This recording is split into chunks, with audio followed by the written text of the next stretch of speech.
बिस्मिल्लाहिर्रहमानिर्रहीम। मेरा नाम है शहज़ाद अहमद और आज का जो हमारा टॉपिक है वो है गोल्डन हदीस नंबर 6। तो चलिए शुरू करते हैं। हुज़ूर सल्लल्लाहु अलैहि वसल्लम ने इरशाद फरमाया कि सब्र तो जब सदमा लगे तब करना चाहिए। एक औरत जो है वो कब्र के पास रो रही होती है। हुज़ूर सल्लल्लाहु अलैहि वसल्लम ने कहा कि सब्र करो। उस औरत ने कहा जाओ जाओ अपना काम करो। उसने नहीं जाना कि ये रसूल पाक हैं, नबी करीम है। तो जब लोगों ने बताया उससे कि जिसको आप कह रही थी वो रसूल पाक हैं, उसने गई नदामत की, माफ़ी मांगी और हुज़ूर सल्लल्लाहु अलैहि वसल्लम ने कहा कि यही बात कही कि सब्र तो उस वक्त करनी चाहिए जब इंसान को सदमा लगे। तो कभी कभी ऐसा होता है कि किसी शख्स का हर दिल अज़ीज़ उससे खो जाता है, कोई इस दुनिया से चला जाता है, कोई इस दुनिया से रहलत कर जाता है, तो इसकी याद में हम रोने लगते हैं, तड़पने लगते हैं, बिखरने लगते हैं। तब उस वक्त जो नबी करीम सरवर कायनात सल्लल्लाहु अलैहि वसल्लम ने बताया हमको उस पर अमल करने चाहिए। हालांकि जब कोई शख्स चला जाता है तब उसकी अहमियत का हमें अंदाज़ा होता है। जब तक वो पास रहता है हम उसकी कदर नहीं करते हैं, हम उसकी रिस्पेक्ट नहीं करते हैं, हम उसको नेमत समझते नहीं। हालांकि अल्लाह तबारक व तआला ने जिसको जो कुछ भी दिया है उसको नेमतों के बदले में उसको शुक्र अदा करने चाहिए। लेकिन इंसान की पहचान तभी होती है जब मुश्किल घड़ी है, और जब मुश्किल घड़ी में इंसान छोड़ करके चला जाता है तब लगता है कि ये तो मेरी खुशियों में शरीक था, हालांकि तकलीफ़ में शरीक नहीं था। इंसान होने का मतलब यही था कि इंसान जो है खुशियाँ सब मिलकर बांटे और दुखों के वो अकेला झेले। लेकिन यहाँ पर सब्र की तलकीन की गई है और सब्र के बारे में आता है कि patience is a virtue, don't give up, कि सब्र एक नेमत है, इसको मत छोड़ो।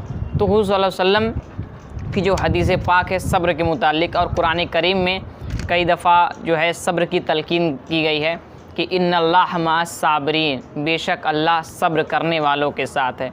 आप देखें नूह अलैहिस्सलाम की ज़िंदगी को जब आप पढ़ेंगे तो आप देखेंगे कि उनकी ज़िंदगी में कितना सब्र था। 950 साल तक वो लोगों को दर्स देते रहे, खुदा का दर्स देते रहे कि ऐ लोगों खुदा पर ईमान लाओ, एक खुदा को मानो, उसी की परस्तिश करो, उसी की इबादत करो, बुराइयों से बचो। यही पैगाम था नूह अलैहिस्सलाम का। लेकिन कुछ ही अफराद ने ईमान लाया, यहाँ तक कि नूह अलैहिस्सलाम का बेटा ईमान नहीं लाया।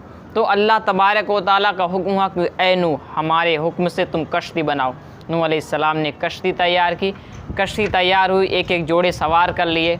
अब जो खुदा का पैगाम को नहीं माने थे, अल्लाह के पैगाम को नहीं माने थे, तो अल्लाह तबारक व तआला का तूफ़ान आया और जब तूफ़ान आया पूरी कौम नूह डूब कर के हलाक हो गए। और जो लोग बचे हुए थे, जो लोग ईमान लाए, वो अरारात के पहाड़ पर वो जो है कश्ती रुक गई, अनातोलिया और अरारात के पहाड़ पर जो है रुक गई। तो आप देखें कि जो अल्लाह तबारक व तआला का पैगाम नहीं माने, 950 साल तक नूह अलैहिस्सलाम दर्स देते रहे, तो आता है अल्लाह तबारक व तआला का तूफ़ान, आता है अल्लाह तबारक व तआला का जो है स्टॉर्म। तो इंसान को चाहिए कि खुदा के पैगाम को माने और अल्लाह सब्र करने वालों के साथ है। इन्नल्लाह मअस साबिरीन। और मुस्नद अहमद की रिवायत है, हुज़ूर सल्लल्लाहु अलैहि वसल्लम ने इरशाद फरमाया Allah helps is for those who keeps patience, कि अल्लाह तबारक व तआला उसकी मदद करता है जो सब्र रखता है। और ज़िंदगी में वो लोग बहुत ज़्यादा कामयाब होते हैं जिनके ज़िंदगी में सब्र होता है, क्योंकि जब सब्र आता है तब इंसान जो है हसास हो जाता है। उसको लगता है कि परवरदिगार आलम ने जो कुछ दिया है उसका शुक्र है। इंसान को जो कुछ मिलता है तो कहने लगता है कि ये तो मेरी मेहनत की कमाई थी, ये तो मेरी मेहनत से हासिल किया हुआ था। लेकिन कोई मुसीबत पड़ती है कि मैं तो सबका अच्छा करता हूँ, मेरे साथ ही बुरा क्यों हो गया। तो मोमिन को इस तरीके से होना चाहिए कि जो कुछ मिले वो परवरदिगार का तैया समझे और जो कुछ छिन जाए तो उस पर सब्र करे। अल्लाह तबारक व तआला उसकी नेकियों को भी बढ़ाता है। और हज़रत आदम अलैहिस्सलाम की जब तख्लीक हो रही थी, तो जब उनकी मिट्टी तैयार की जा रही थी, तो तज़किरतुल अंबिया में आता है कि 39 दिन तक गम की बरसात हुई और एक दिन जो है खुशी की बरसात हुई। तो इससे मालूम होता है कि इंसान की ज़िंदगी में कितना गम है, इंसान की ज़िंदगी में कितनी परेशानियां हैं कि जब आदम अलैहिस्सलाम की तख्लीक हो रही थी, जिस मिट्टी से, उस मिट्टी पर बरसात हुई, 39 दिन तक गम की बरसात हुई, एक दिन खुशी की बरसात हुई। तो इंसान की ज़िंदगी में गम ज़्यादा है, खुशियाँ कम है। जो खुशी के मौके आएँ, जो हैप्पीनेस के मौके आएँ, उसको ना छोड़ें, क्योंकि मार्गरेट लिम्बर का कॉल है कि happiness is not a station you arrive at but a manner of travelling, कि खुशी कोई मंजिल नहीं है कि जहां इंसान पहुंच सके, बल्कि ये सफ़र करने का तरीका है। तो जो खुशी के लम्हे आपको मिल रहे हैं, वैसे इंसान की ज़िंदगी में तनाव ज़्यादा है, परेशानियां ज़्यादा हैं, मुश्किलात ज़्यादा हैं। तो जो कुछ भी मौके आपको ज़िंदगी में मिल रहे हैं खुशी के, एहसासात के, लोगों से मिलने जुलने के, उसको गंवाए ना, उसको एक अवसर के तरीके से देखें कि ignore the problem avail the opportunity. जो मौके आपको मिल रहे हैं उसको इस्तेमाल करें।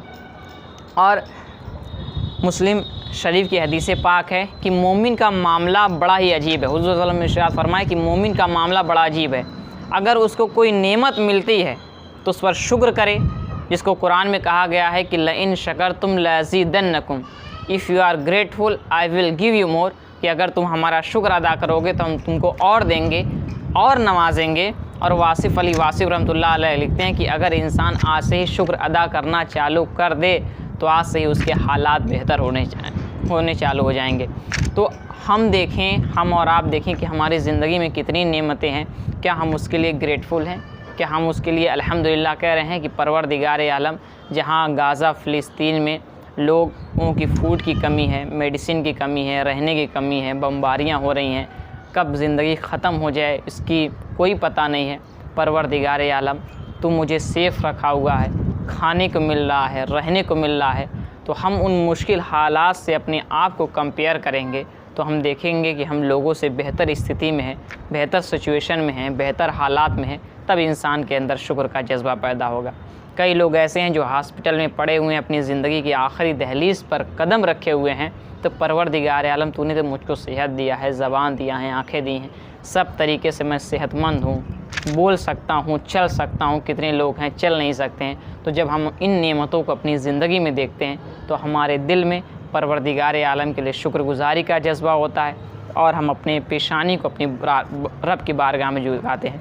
और जब इंसान, और इसी हदीस में है कि जब इंसान को कोई गम पड़ता है, मोमिन को कोई गम पड़ता है, कोई तकलीफ़ पहुँचती है, तो उस पर सब्र करता है, तब भी उसके लिए नेकी है।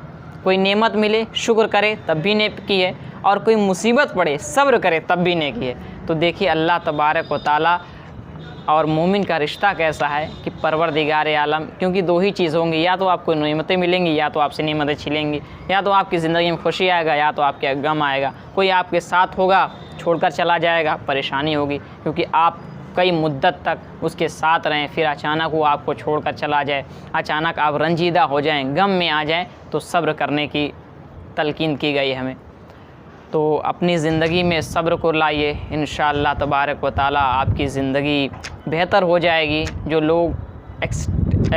जो लोगों की संभावनाएं हैं उन पर खरे उतरेंगे और अपनी ज़िंदगी को बेहतर करेंगे इंशाअल्लाह तबारक व तआला। हो सकता है ये छोटे छोटे रिमाइंडर्स आपको ज़िंदगी में कहीं ना कहीं काम आए। मेरे वास्ते दुआ करिएगा। मैं हूँ आप सबका शहज़ाद अहमद।